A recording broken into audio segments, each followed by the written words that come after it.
Well, I think I accidentally slid into the field of disabilities. Fortunately, as I was going through college, I'm a graduate of the University of Wisconsin up in Eau Claire. And much of the early work in the field of AAC, or Augmentative and Alternative Communication, was being done at the University of Wisconsin in Madison. And although that's not where I went, I was very fortunate that I had a lot of opportunities to take early courses. I'm probably one of the few in the field that, as an undergraduate student, graduating in 1976, an undergraduate, I actually had 3 courses in what would have been considered early augmentative communication.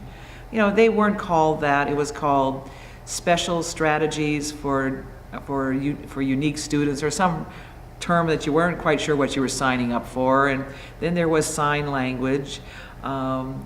And then there was one other course on designing early communication boards for cerebral palsy children. So I felt like I really liked it.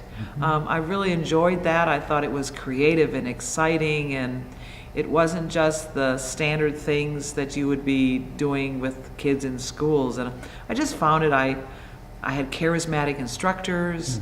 I had really great early clinical experiences where my clinical undergraduate work was working with kids with autism.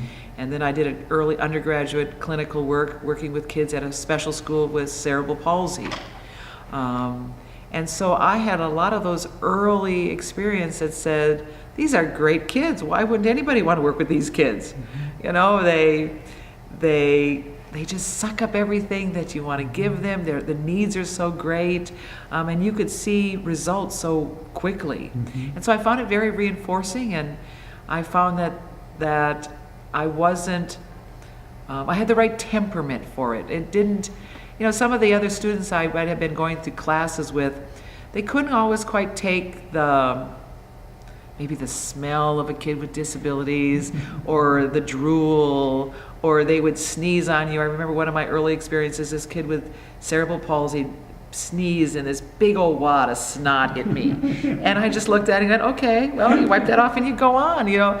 And so I had the right temperament, that I think that balance between the toughness you need so that your heart doesn't always break, and empathy for these poor kids, and the ability to deal with some of the more challenging behaviors, the physical aspects of what you had to do. And you know, I always said I was a big woman. I could haul these kids around and lift their wheelchair. So I just sort of, I felt that was the natural place for me to be. And I loved it. I loved it from the very beginning. I couldn't go back to anything else.